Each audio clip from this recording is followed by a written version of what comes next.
எல்லாருக்கும் வணக்கங்க. Welcome to digital Bharathi. TNPSC group 2 mains descriptive paper எழுத போகிறவங்களுக்கு கொஞ்சம் உபயோகமான வீடியோ. யாருமே இந்த டெஸ்கிரிப்டிவ் மெயின் பற்றி பேசவே இல்லை, ஏன்னா யாருக்குமே தெரியாது. இதுக்கு படிக்கிறவங்களும் ரொம்ப கம்மியான பேர் தான் இருக்கிறாங்க. இப்போ 520 வேகன்சி இருக்குது அப்படின்னா இந்த எக்ஸாமுக்காக ஃபுல் டைமாக உட்காந்து படிக்கிறவங்க கிட்டத்தட்ட ஒரு 300-400 பேர் தான் இருப்பாங்க. ஸோ அப்போ அவங்க படிக்கிற எல்லாருக்குமே வேலை கிடைக்கும். யாரெல்லாம் இந்த குரூப் 2 எக்ஸாம் நீங்கள் மாடல் எக்ஸாம் ஒரு 15-20 எழுதியிருக்கீங்களோ உறுதியாக உங்களுக்கு வேலை கிடைக்கும். சரிங்களா? ஸோ ஃபர்ஸ்ட் பாயிண்ட் அதுதான்.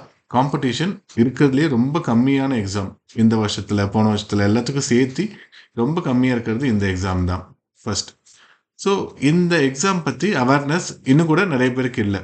எல்லாருமே இந்த குரூப் 2A ஃபோக்கஸ் பண்ணி படிச்சுட்டு இருந்தாங்க. ஸோ அதுக்கும் முழுமையாக யாரும் படிக்கலை. என்ன படிக்கணும் அப்படின்னு தெரியாமல் தான் இருந்தாங்க. புது சிலபஸ் வரப்போ எல்லாருக்குமே இது மாதிரி ஒரு தடுமாற்றம் அப்படின்றது இருக்க தான் செய்யுங்க. ஓகே, ஸோ இந்த எக்ஸாமுடைய ரிசல்ட் வந்து சீக்கிரமாகவே போட்டுருவாங்க. இப்போ குரூப் 1 எக்ஸாம் இப்போ தான் எழுதி முடிச்சாங்க, 3 மாதத்துலேயே வந்துடும். இந்த குரூப் 2 எக்ஸாமுடைய ரிசல்ட் வந்ததுக்கு அப்புறம் தான் 2A உடைய ரிசல்ட்டை போடுவாங்க. ஸோ அப்போ சீக்கிரமாக இதனுடைய பேப்பர் திருத்திடுவாங்க. கிட்டத்தட்ட 7000 பேர் இந்த எக்ஸாமில் அப்பியர் ஆக போகிறாங்க, எழுத போகிறாங்க. ஆனால் இதுக்காக படித்து முழுமையாக எழுதுறவங்க 500க்கும் கம்மியான பேர் தான் இருக்கிறாங்க. ஓகே, ஸோ கடைசி நேரத்தில் நான் என்ன பண்ணணும், இதை வந்து இந்த எக்ஸாம் என்னால் கிராக் பண்ண முடியுமா அப்படின்னா, கடைசி நேரத்தில் கண்டிப்பாக எதுவுமே பண்ண முடியாது. ஏன்னா இது நார்மலாக நீங்கள் குரூப் 2A மெயின்ஸ் நீங்கள் எழுதியிருக்கீங்க ஏற்கனவே அப்படின்னா அது வேறு சிலபஸ், இது வேறு சிலபஸ். அதில் இன்டர்நேஷ்னல் மூமெண்ட் இருக்காது, இந்தியன் பாலிட்டி இருக்காது, எக்கனாமி இருக்காது, ஜியாகிரஃபி இருக்காது. ஸோ இதில் இருந்து எதுவுமே இருக்காது. தமிழ் இருக்காது, கொஞ்சோண்டு சோஷியோ எக்கனாமிக் இஷ்யூஸ் கொஞ்சோண்டு பார்ட் இருக்கும், அவ்வளோதான். சயின்ஸ் அண்ட் டெக்னாலஜியில் டெக்னாலஜி பார்ட் கொஞ்சோண்டு இருக்கும். அதில் கூட சயின்ஸ் வந்து பேசிக் சயின்ஸ் தான் இருக்கும். ஸோ இது வந்து டோட்டலாக வேறு பேப்பராக இருக்கும்.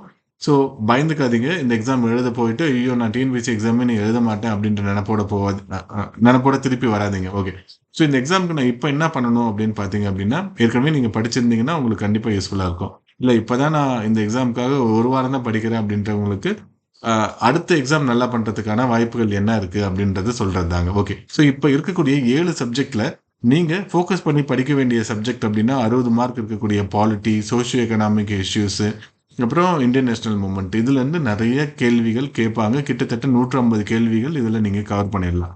டெஸ்கிரிப்டிவ் மெயினே நான் இப்போ தான் ஃபஸ்ட்டு எழுத போகிறேன். நீங்கள் ப்ராக்டிஸ் இதுக்கு குறைஞ்சது ஒரு 2 மாதம் 3 மாதம் படிச்சிருந்தாவே உறுதியாக வேலை வாங்கலாம். ஸோ அது மாதிரியான ஒரு வாய்ப்பு இருக்கக்கூடிய ஒரு தேர்வாக இந்த தேர்வு இருக்குது இப்போ நடக்கிறது. அடுத்த வருஷத்தில் அவேர்னஸ் ஃபுல்லாக வந்துடும். இப்போ இருக்கிற மாதிரி டிசிடிஓ 300 அப்புறம் ஃபாரஸ்ட்டு 150 அப்படிலாம் இருக்காது, ரொம்ப கம்மியாக தான் இருக்கும். 100, 150 அது மாதிரி தான் இருக்கும். ஸோ அப்போ ஆட்டோமேட்டிக்காக இதனுடைய காம்படிஷன் அப்படின்றது ரொம்ப கம்மியாகவே ஆகிடும். ஓகே, ஸோ இதில் நான் இப்போ ரொம்ப ஃபோக்கஸ் பண்ண வேண்டியது polity, international movement and social issues. So இதில் நீங்கள் கடைசி நேரத்தில் திரும்பி பார்த்துட்டு போனீங்க அப்படின்னா உபயோகமாக இருக்கும். என்ன ஒரு பெரிய அட்வான்டேஜ் இதில் இருக்குது அப்படின்னா, முன்னாடி வந்து எழுத்து தேர்வு ரொம்ப லென்த்தியாக இருக்கும். இப்போ நாங்களாம் எழுதினப்போ 4200 அப்படின்றதெல்லாம் இருந்தது. இப்போ வேர்ட் லிமிட், இப்போ குரூப் 1ல கூட இன்ஃபேக்ட் நிறைய வேர்ட் லிமிட் அதிகமாக தான் இருக்குது. இப்போ இதனுடைய வேர்ட் லிமிட் வந்து ரொம்ப கம்மி. 10 மார்க் அப்படின்றது வெறும் 100 வார்த்தை எதுனா போதும். அப்போ ஒரு பேஜில் உங்களால் கம்ப்ளீட் பண்ண முடிஞ்சிடும். 15 மார்க் அப்படின்றது 200 வார்த்தை. கிட்டத்தட்ட 2 பேஜ் இல்லை 2.25 பேஜ் இருக்கலாம், அவ்வளோதான். ஸோ உங்களால் இதை கம்ப்ளீஷன் அப்படின்றது ரொம்ப ஈஸியாக பண்ணிடலாம். ஸோ பார்த்தீங்கன்னா 12 × 2 2400, அப்புறம் ஒரு 3200 வார்த்தை தான் மொத்தமாகவே நீங்கள் எழுத போகிறீங்க. அதனால் உங்களால் இப்போ குரூப் 2 எழுதினப்ப எப்படி நேர போதாமை அப்படின்னு உங்களுக்கு இருந்ததோ, இந்த குரூப் 2 எக்ஸாம் எழுதுறப்ப உங்களுக்கு வந்து இடப்போதாமை இருக்கும். உங்களுக்கு கண்டென்ட் தெரிஞ்சிருக்கும், உங்களால் எழுத முடியாமல் இருக்கும். சில கேள்விகளுக்கு, பல கேள்விகளுக்கு ஆன்சர் தெரியாது. ஓகே, ஸோ இப்போ வந்து என்னென்னா, இப்போ இருக்கக்கூடிய இந்த சப்ஜெக்டில் எதுக்கு நான் அதிக இம்பார்ட்டன்ஸ் கொடுக்கணும் அப்படின்னா, சில சப்ஜெக்ட் இதில் உங்களுக்கு வந்து நிறைய மார்க் எடுத்து தரும். இப்போ சோஷியோ எக்கனாமிக் இஷ்யூஸும் எக்கனாமி நீங்கள் என்ன தான் எழுதினாலும் மார்க் பெருசாக போட மாட்டாங்க. குரூப் 1 எக்ஸாம் நீங்கள் ஏற்கனவே எழுதிருந்தீங்க அப்படின்னா உங்களுக்கு பெரிய அட்வான்டேஜ் இருக்கும். அதில் நீங்கள் பார்த்தீங்கன்னா தெரியும், உங்களுடைய அந்த 3rd பேப்பரில், அதாவது இப்போ இருக்கிற 4th பேப்பரில் மார்க் அதிகமாக எப்பயுமே யாருக்குமே வராது. பாலிட்டியும் இன்டர்நேஷ்னல் மூமெண்ட்டும் இருக்கிற பகுதிக்கு அதிகமான மார்க் அப்படின்றது உங்களுக்கு போடுவாங்க. ஸோ இதில் அது மாதிரி மார்க் அப்படின்றது போட மாட்டாங்க. ஸோ அப்போ எந்த பார்ட்டில் அதிகமான மார்க் வரும் அப்படின்றத பார்த்துட்டு அதுக்கு தகுந்த மாதிரி நீங்கள் எழுதுங்க. ஸோ ஃபஸ்ட்டு இதில் அதிகமாக மார்க் போடுற இடம் அப்படின்னு பார்த்தீங்கன்னா உங்களுக்கு வந்து பாலிட்டி வந்து மேக்ஸ் மாதிரி 60 மார்க் இருக்கிறதுனால அழகாக நம்மளால் சூப்பராக ஸ்கோர் பண்ண முடியும். அடுத்து சயின்ஸ் வந்து இதில் biotechnology, nano technology, gene therapy இது மாதிரிலாம் இருக்கிறதுனால இதில் உங்களுக்கு நல்ல எக்ஸ்போஷர் இருந்தது அப்படின்னா கண்டிப்பாக அதை நீங்கள் அட்டம் கொடுக்கலாம். ஜியாகிரஃபி அதுலேயும் மார்க் நிறையா போடுவாங்க. அதுக்கப்புறம் வந்து ஜியாகிரஃபி, சயின்ஸு, பாலிட்டி, ஐஎன்எம்ல கூட உங்களுக்கு வந்து மார்க் வந்து நிறையா வரும். மற்ற பார்ட்டில் இருக்கக்கூடிய எக்கனாமி, அப்புறம் சோஷியோ எக்கனாமிக் இஷ்யூஸ், தமிழ் இதுலலாம் மார்க்கு அதிகமாக போட மாட்டாங்க. ஸோ நமக்கு ஈக்குவலா ஓரளவு டிஸ்ட்ரிபியூட் ஆயிருக்கும் மார்க். 60 மார்க், 40 மார்க் அது மாதிரி நமக்கு இருக்கிறதுனால, ஓரளவு அத நீங்க பார்த்து எழுதுனீங்க அப்படின்னாவே போதும். ஓரளவு இது நம்ம தைரியமா இந்த எக்ஸாம அட்டெண்ட் பண்ணிறலாம். ஓகே. ஸோ இதனுடைய பிரசன்டேஷன் வந்து ரொம்ப நல்லா இருக்கணும். சரிங்களா? ஹேண்ட் ரைட்டிங் நல்லா இருக்கணும். கன்டென்ட்டும் நெறையா இருக்கணும். நேத்து கூட ஒருத்தரு வெளியில எங்கேயோ படிச்சவரு, அவர் வந்து அவருடைய ஆன்சர் ஷீட்ட வந்து அனுப்பியிருந்தாரு. ஸோ எப்படி இருக்குன்னு பார்த்து சொல்லுங்க அப்படின்ட்டு. கன்டென்ட்டே இல்ல. தமிழ்ல எழுதியிருக்காரு. அழகான ஹேண்ட் ரைட்டிங் இருக்கு. நல்ல பிரசன்டேஷன் இருக்கு. ஆனா ஒரு 10 மார்க்குக்கு 35 வார்த்தை தான் எதிர்க்கிறாரு. ஸோ அதெல்லாம் கண்டிப்பா பத்தவே பத்தாது. ஸோ இங்கிலீஷ் மீடியம்ல பயங்கரமா டஃப் குடுப்பாங்க. ஆ அதனால நம்ம கன்டென்ட் வந்து கண்டிப்பா காம்ப்ரமைஸ் பண்ணிக்கவே கூடாது. கன்டென்ட்ல இப்ப லாஸ்ட் டைம் திருத்துன மாரி கண்ண மூடிட்டுலாம் திருத்த மாட்டாங்க. வெறும் 7000 பேப்பர் தான். அதனால ஒரே ஒரு பேப்பர் தான் இருக்கு அப்படின்றக்கப்ப நம்ம ரொம்ப நல்லா திருத்துவாங்க. சரிங்களா? ஸோ நல்ல நல்ல குவாலிஃபைடு டீச்சர்ஸ வச்சு எவாலுவேட் பண்ணுவாங்க. குரூப் 1 வந்து நல்லாருக்கும். ஸ்டாண்டர்ட் வந்து திருத்தி அவங்க மார்க் போடுறது வந்து கரெக்ட்டா இருக்கும். இப்ப வெளியில நீங்க இன்ஸ்டிடியூட்ல படிச்சுட்டு போய் என்னோட மார்க் 160, 170 வருது. நல்லா எவாலுவேட் பண்ண ப்ரொஃபசர் திருத்துனது. அங்கேயும் அதே தான் இருக்கும். ஒண்ணும் பெரிய வித்தியாசம் அப்படின்றது இருக்கா. குரூப் 2ல போன டைம் அப்படின்றது மாறுதல் நெறைய இருந்தது. ஒருத்தர் 12 போட்டாரு, ஒருத்தர் 2 போட்டாரு. இல்ல 0 கூட போட்டிருந்தாங்க. குரூப் 1ல அது மாரி இருக்காது. இதே மாரி இந்த குரூப் 2லயும் இருக்காது. ஏன்னா லாஸ்ட் டைம் 60,000 பேர் இந்த எக்ஸாம் எழுதுனனால பெரிய ஒரு இந்த பேப்பர் குவியல் அப்படின்னு இருந்ததுனால, ஆசிரியர் குவியல் இல்லாதனால போறவங்க, வரவங்களெல்லாம் கூப்பிட்டு எவாலுவேட் பண்ணி நெறைய தவறுகள் நடந்துருச்சு. இந்த டைம் அப்படி இருக்காது. அதனால நீங்க கண்டிப்பா பண்ணீங்க அப்படின்னா நல்லாருக்கும். பிரசன்டேஷன் ரொம்ப நல்லா இருக்கணும்.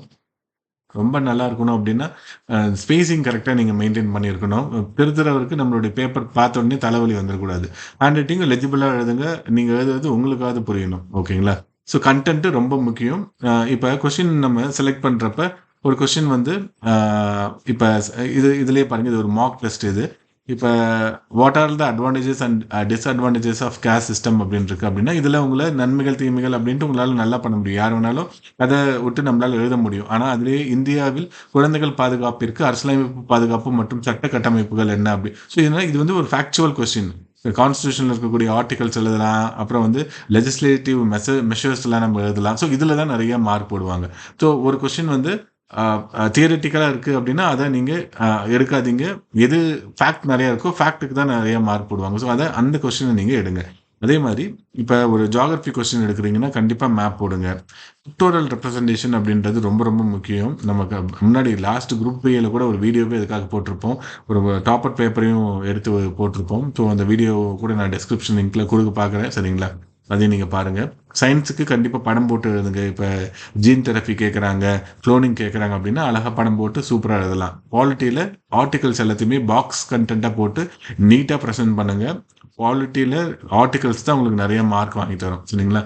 அப்புறம் சோசியோ எக்கனாமிக் இஷ்யூஸ் அப்படின்னா, நெறைய பை சார்ட், ஃப்ளோ சார்ட் இதெல்லாம் நல்லா போட்டு சூப்பரா எழுதுனீங்க அப்படின்னா, நல்ல மார்க் இருக்கும். ஸோ இதெல்லாம் போட்டு எழுதுனா டாப்பர் ஆகலாம். சரிங்களா? ஸோ உங்களுக்கு இந்த ஒரு 3 சப்ஜெக்ட் தான் தெரியுது அப்படின்னா, அதில முடிஞ்ச வரைக்கும் டஃப் குடுக்க பாருங்க. தமிழ்னா எழுத்து பிழையே இல்லாம எழுதணும். சரிங்களா? நல்ல திருக்குறள், நல்ல மேற்கோள்கள் நல்லா காமிக்கணும். காமிச்சீங்கன்னா, உங்களுக்கு வந்து நல்ல மார்க் இருக்கும். அதே மாரி எக்கானமி அப்படின்னு வந்துச்சுன்னா, budget, NSSO data, census data இதெல்லாம் அழகா குடுத்து எழுதுனீங்க அப்படின்னா, மார்க் நெறைய ஃபெச் பண்ணி தருவாங்க. சரிங்களா? இந்தியன் நேஷனல் மூவ்மெண்ட் இருக்கு அப்படின்னா, அந்த காலக்கோடு அப்படின்னு சொல்லுவாங்க. டைம் லைன் அதெல்லாம் போட்டு ஒரு கொஸ்டின் இருக்கு அப்படின்னா, அழகா போட்டு எழுதிடலாம். அழகா ஒரு பாக்ஸ்ல போட்டு நீட்டா எழுதிடலாம். 15 மார்க்னா கண்டிப்பா கட்டாயமாக இன்ட்ரோடக்ஷன், கன்க்ளூஷன் இருக்கணும். ரொம்ப சாதாரண இன்ட்ரோடக்ஷனோ, அசாதாரண அ கன்க்ளூஷன் ரொம்ப அ அவங்க உங்க ஜஸ்டிஃபை பண்ற மாரி உங்களோட ஆன்ஸர எடுத்து எழுதுற மாரி நல்லா இருக்கணும். இல்ல யாரோடைய கோட்ட நீங்க வந்து இன்ட்ரோடக்ஷன்லயும், கன்க்ளூஷன்லயும் நீங்க எழுதலாம். சரிங்களா? இல்லன்னா இந்த சட்டம் அ ஒரு இஷ்யூஸ் கேட்டிருந்தாங்கன்னா, அந்த இஷ்யூ சார்ந்த என்னென்ன சட்டங்கள் நடைமுறையில இருக்கு அப்படின்றத எடுத்து எழுதி எவ்வளோ கம்மியா இருக்கு அப்படின்றத நீங்க எழுதலாம். சரிங்களா? ஸோ இது மாரிலாம் நம்ம எழுதணும் அப்படின்னா, இந்த மெயின்ஸ் எக்ஸாம ஓரளவு நம்மளால அப்ரோச் பண்ண முடியும். ஸோ இதெல்லாம் ஒரு மாடல் கொஸ்டின் பேப்பர் இருக்கு பாருங்க. அம் ஸோ இது வந்து இப்ப நாங்க அந்த 7 சப்ஜெக்ட்டுக்கும் ஒரு 20 பிளஸ் டெஸ்ட் அப்படின்றத வச்சு ஃபைனல் டெஸ்ட் அப்படின்றத நம்ம இத வைக்கிறோம். சரிங்களா? குரூப் 2 மெயின்ஸ்க்கு யாருமே பெருசா பண்ணவே இல்ல. யாருமே இந்த கொஸ்டின் பேப்பர ப்ரிப்பேர் பண்ணி பெரிய பெரிய இன்ஸ்டிடியூட் கூட பண்ணல. சரிங்களா? ஒரு சில இன்ஸ்டிடியூட் தவிர வேற யாருமே இதில கான்சன்ட்ரேட் பண்ணவே இல்ல. நம்பர் ஆஃப் பீப்பிள் ரொம்ப கம்மியான பேர் தான் அதில என்ரோல் பண்ணாங்க அப்படின்றனால யாரும் இதில பெருசா ஆ தீவிரமா இயங்கவே இல்ல. இந்த குரூப் 1 எழுதுனவங்களுக்கு பெரிய அட்வான்டேஜா இருக்கும். ரொம்ப ஈஸியா இருக்கும். ஏன்னா 7 சப்ஜெக்ட் சேர்த்து எழுதுறது தான் ரொம்ப ரொம்ப டஃப், இருக்கிறதுலே டஃப். இதுக்கு முன்னாடி எந்த எக்ஸாமும் இது மாதிரி 7 சப்ஜெக்ட் ஒன்றா சேர்த்து ஒரு ரிட்டன் எக்ஸாமும் எழுதலை. ஸோ இப்போ 2011 இதுக்கு முன்னாடி குரூப் 1 ஒரு 6 மெயின்ஸ் எழுதியிருக்கிறேன் சரிங்களா. குரூப் 2 4 டைம் எழுதி 2 மெயின்ஸ் இருந்தது. ஸோ இந்த மெயின்ஸ் எல்லாத்துலேயும் எவ்வளோ இருக்குன்னா ஒரு 3 சப்ஜெக்ட் 4 சப்ஜெக்ட். 2011 வந்து 5 சப்ஜெக்ட் இருக்கும் அதிகபட்சமாக. அந்த 5 சப்ஜெக்ட் நீங்கள் படிச்சுட்டு வந்து எழுதுறப்ப ரொம்ப ஹெக்டிக்காக இருக்கும். ஆனால் இப்போ 7 சப்ஜெக்ட் இருக்குது.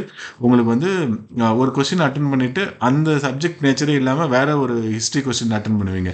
ஹிஸ்ட்ரி கொஸ்டின் அட்டன் பண்ணி முடிச்சுட்டு தமிழ் கொஸ்டின் எழுதுவீங்க. அப்படின்றக்கப்ப பயங்கரமாக மூட் ஸ்விங் ஆகும் சரிங்களா. ஸோ எழுதுறதே வந்து நல்ல ப்ராக்டிஸ் பண்ணியிருக்கிறவங்களால பண்ண முடியும். இல்லை அப்படின்றவங்க பயந்து வெளியே ஓடி வந்துடுவாங்க எக்ஸாம் விட்டு. ஸோ அது மாதிரியான ஒரு நிலையை இது ஏற்படுத்தும். ஒரு பெரிய அட்வான்டேஜ் என்னன்னா வேர்ட் லிமிட் வந்து ரொம்ப குறைச்சிருக்கிறாங்க. அதனால நம்மளால ஓரளவு இது பண்ண முடியுங்க. ஓகேங்களா. ஸோ இந்தியாவில் குழந்தைகள் பாதுகாப்பு இருக்கு. ஸோ எல்லாமே ஒரு ஒரு கொஸ்டின் தான் வந்து கேட்பாங்க மோஸ்ட்லி இந்த 10 மார்க்ஸ்க்கு. பாலிட்டியிலேருந்து மட்டும் கொஸ்டின்ஸ் வந்து நிறைய கேட்டிருப்பாங்க. 3 கொஸ்டின் கேட்டிருப்பாங்க. மற்றது எல்லாத்துலேயுமே வந்து ஒரு கொஸ்டின் தான் கேட்டிருப்பாங்க. அந்த கொஸ்டின் பேப்பரையும் நான் டிஸ்கிரிப்ஷனில் வைக்கிறேன். மாடல் இது மாதிரி தான் கேட்பாங்க. ரொம்ப ஜென்ரலைஸ்டாக கேட்பாங்க. எதை வச்சு நம்ம சொல்கிறோம் அப்படின்னா லாஸ்ட் குரூப் 1 இதை வச்சு தான் நம்ம இப்போ சொல்கிறோம். ரொம்ப கரண்ட் அஃபேர்ஸ் ரிலேட்டடாக இருக்காது.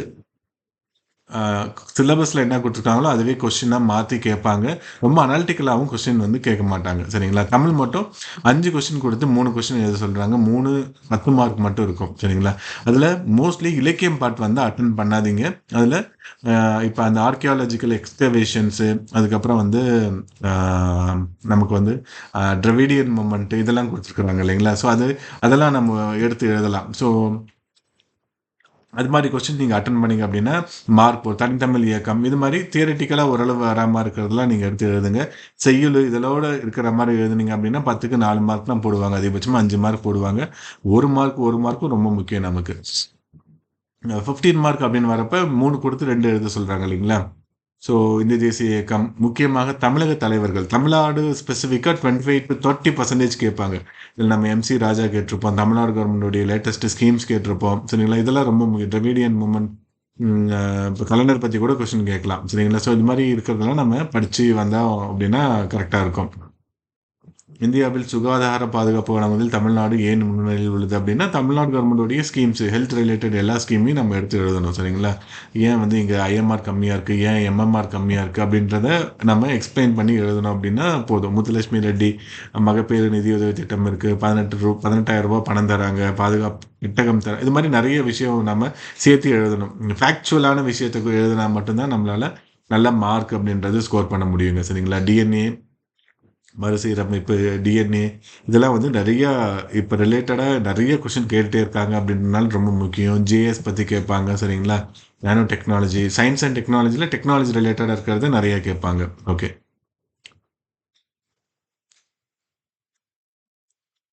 இந்தியாவில் மாநில உறவுகள் நிலை இதெல்லாம் சென்ட்ரல் ஸ்டேட்டு, அப்புறம் தமிழ்நாடு கவர்னன்ஸ் ஏஜென்சி இதெல்லாம் ரொம்ப முக்கியமானது. தமிழ்நாடு காலநிலை மாற்றத்திற்கான இயக்கம், தமிழ்நாடு பசுமை தமிழ்நாடு இயக்கம், தமிழ்நாடு ஈரநிலை இயக்கம் இதெல்லாம் ரொம்ப ரொம்ப முக்கியமான கேள்விகள். ப்ரிலிமினரிலேயே கொஸ்டின்ஸ் நிறைய கேட்டுருக்காங்க. மெயின்ஸ்லேயே இதெல்லாம் எதிர்பார்க்கப்படுகிறது. ஜியாகிரஃபியில் முக்கியமான சில கேள்விகள்லாம் இருக்குது. சில கேள்விகள் போன வருஷமே முன்னாடி வருஷம் கேட்டதை வச்சு இப்போ எடுத்துருக்குங்க. தமிழ்நாடு குளோபல் இன்வெஸ்டர் மீட்லாம் வந்து கேட்கலாம். அதெல்லாம் ரொம்ப முக்கியமானது சரிங்களா. RBI அதெல்லாம் கேட்கலாம். இப்போ பட்ஜெட் லேட்டஸ்ட்டாக போட்ட பட்ஜெட்லேருந்து கூட ஏதாவது கேள்விகள் கேட்கலாம் அப்படின்றனால அதுவும் எடுத்திருக்கு. ஸோ ஒரே ஒரு விஷயந்தான், இந்த எக்ஸாம் பார்த்து பயப்படாதீங்க. முடிஞ்ச வரைக்கும் ட்ரை பண்ணுங்க. ஏற்கனவே நல்லா படித்தவங்க ரொம்ப ஈஸியாக சர்வீஸ் வாங்குறதுக்கான ஒரு வழியாக இந்த எக்ஸாம் இருக்கும் சரிங்களா. நல்லா பண்ணுங்கள். All the best. ஏதாவது டவுட் அப்படின்னா கமெண்ட் செக்ஷனில் கொடுங்க. தமிழ் இங்கிலீஷ் 2 லாங்குவேஜ்லேயும் எழுதாதீங்க. ஒரு சிலர் வந்து திருக்குறளை தமிழ் எழுதிட்டு கீழே அதுக்கு எக்ஸ்ப்ளனேஷன் இங்கிலீஷில் எழுதுறீங்க. அப்படிலாம் எழுதவே கூடாது. பேப்பர் இன்வாலிடேட் பண்ணிவிடுவாங்க.